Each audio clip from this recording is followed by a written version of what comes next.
America, Hairballs of History, with your host, Mutt Huffington.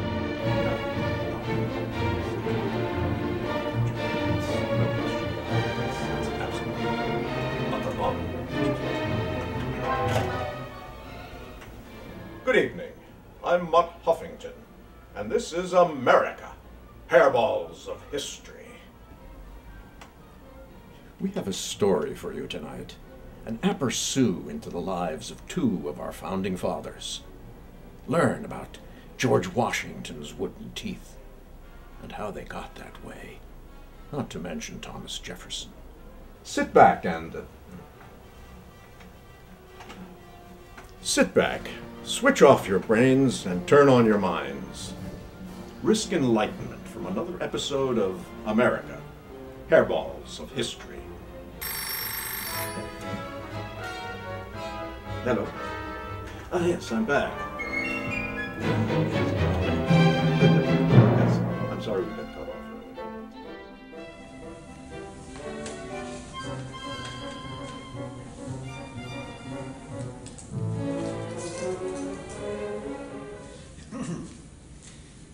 Washington's wooden teeth.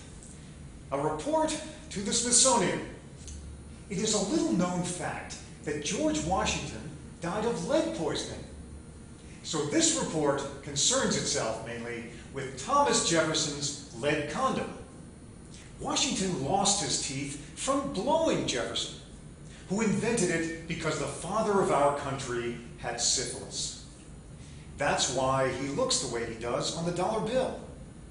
But even after Washington lost his teeth and acquired the famous wooden ones, Jefferson continued with the lead condom.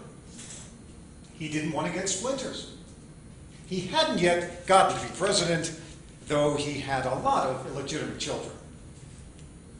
Which brings us to the true reason Thomas Jefferson invented the lead rubber, or cock hose, as was known in colonial times. Hence, to ride the cock hose, which historians of the Victorian period corrupted into horse, ride a cock horse. We have restored the original term, hose. In fact, the nomenclature prophylactic with which we are familiar today hadn't yet been coined by Julius Levertrop of Troy, New York, around 1910, and who incidentally nicknamed his true rubber the Hudson River White Shark. Levertrop, you see, lived down beside the river and was in the habit of snapping his Trojans out the window when he was done. Some lads happened to be swimming and called out, "Sharks, sharks!" In ignorance, they were 200 miles from salt water and about to be consumed by several white sharks, 6 inches long and made of India rubber. Levertrop's wife, Millie Kant Arbus Booten Levertrop, was fond of calling it the glove with one finger. But our third president actually possessed only one lead rubber, which he called the Investigator. Now, you must understand that the Jeffersonian age was not a disposable one like ours. You washed things out, mended them, and used them over and over, canning jars to condoms. Unfortunately, the original Investigator has not come down to us with other artifacts from Monticello. Standish Topher Inkwot, one of Jefferson's half-sons, also half-witted, though a staunch patriot, apparently melted the device down early in 1812 to make bullets for the war effort. Now, I ask you, how many slugs can be cast from a condom if a condom can be cast into slugs? 3, according to Topher Inkwot. It's a shame. The Investigator was one of a kind, not used once and flushed down the toilet. Jefferson hadn't yet invented the toilet.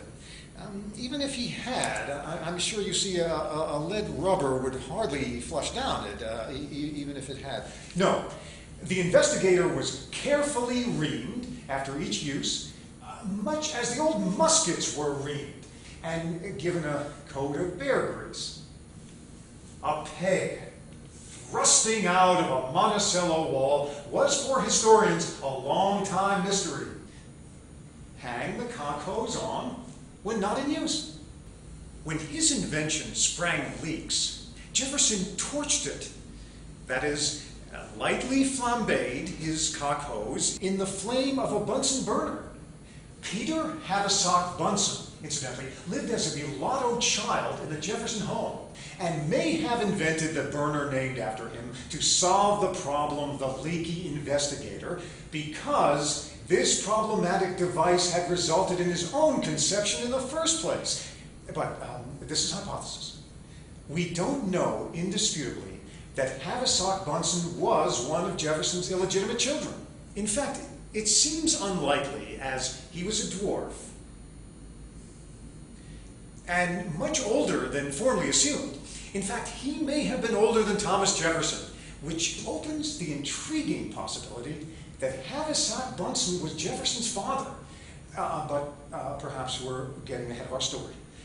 And yet, is not speculation the essence of history? I mean, were any of you there? I certainly wasn't. I don't think. To return to our subject, torching it epidermally melted the lead, causing the cock hose chamber to seal. The investigator was then filled with water to check for leaks, and Jefferson was off to the back 40 or Mount Vernon, depending on his mood. Now, I have here a facsimile of the original investigator, which I cast using Mr. Jefferson's original blueprints.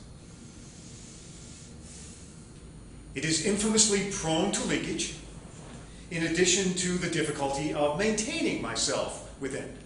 This leaden sock, as you can see, has no elastic property indigenous to the modern conduit.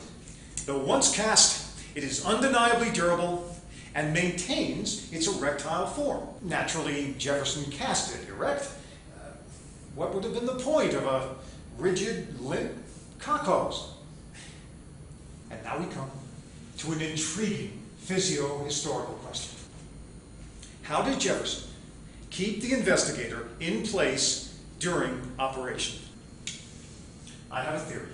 You see this little bauble on the side? I believe it was used to attach a leather harness, which went around back, up and around, back and around, securing the device to the member of Congress, as was sometimes known in colonial times. Unfortunately, we have no documentary evidence to support a cock hose harness hypothesis. But how else, I ask you from personal experience, can the goddamn thing be kept on? I've experimented for the sake of history. And my personal experience has been one of piercing discomfort, slippage, lack of sensation, and occasional loss of artifact. My female co-experimenters have reported extreme gratification and one lead poisoning. In conclusion, Washington's wooden teeth, who died of lead poisoning, and who have become so embedded in the American rump subconscious as to be practically a subdural appendage, is not the true raison d'etre for Thomas Jefferson. In fact, quite the contrary. Just as Rome fell from eating too many lead plates, never mind Charlton Heston, so Jefferson himself was responsible, as we each are, not only for toppling, though God knows if he meant it, George Washington, wooden teeth and all, but of spewing democracy, the width and breadth of our land. Through his leaky condom the investigator. Which, to end on a light note, is the prototype for today's lawn sprinkler. Hundreds of which are in operation at this moment, quenching the lawns of this august institution. Isn't history wonderful? Thank you.